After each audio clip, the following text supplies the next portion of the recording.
Okay, today we're going to talk about rotations in the coordinate plane. I haven't tried this filming of the iPad thing, but I have a strategy that I'm hoping I can talk my students into doing. So let's look at this.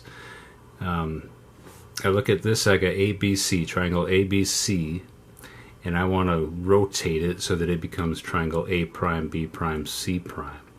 Now, because it's in the first quadrant and it started in the third, I could rotate it 90 degrees, 180 degrees, and it would wind up right in the same exact spot.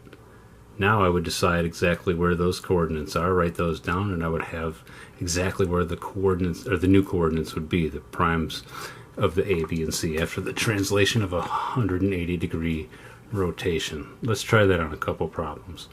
This one asks me to rotate DEF 90 degrees clockwise.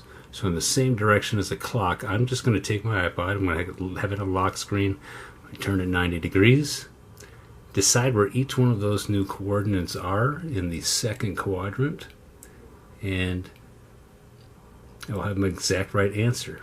I could do that with a worksheet or with an iPad. So if I'm being tested on a big standardized test, I would just rotate my iPad, get the new coordinates. Same thing here. This one asked me to rotate 90 degrees counterclockwise. So in the opposite direction of a clock, I would turn it this way, decide exactly where A, B, and C are, write those down, and I'd have my new coordinates. It's an excellent strategy for getting these right. It's really hard for some kids to get that correct. So 270 degrees clockwise, that would be 3 turns. One turn would get me to the second quadrant, 2 turns would get me to the first quadrant, and 3 turns would get me down here into the fourth quadrant. So 90, 180, 270. And now I would just identify where those points are, write them down, and I have the exact right answer of where they would be after a 270 degree rotation.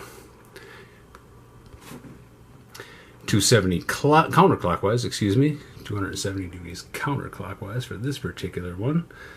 Triangle DEF, I'm going to turn that 270 counterclockwise. I'm sorry about moving so much here, but 90, 180, and 270. And same thing, if I know how to identify coordinates on the coordinate plane, I could certainly get those 3 points right now. And I think you could too, or any of my students in 8th grade anyway. Here I've got a rectangle. Nothing new. It tells me to rotate into the quadrant 3, and then into quadrant 4, and then into quadrant 1 to have done a 270 degree counterclockwise turn. So again, I turn 90, 180, and 270. Identify those four points, and I've got it right. This is the toughest one of the rigid motions for most kids, I think. Let's look at maybe one more, and I think I'll call it a day. Here we've got another rectangle up in quadrant 2, DEFG. It asked me to rotate 270 clockwise in the same direction as a clock. 90 puts it in the first quadrant. Another 90, which would be 180, puts it in the fourth quadrant.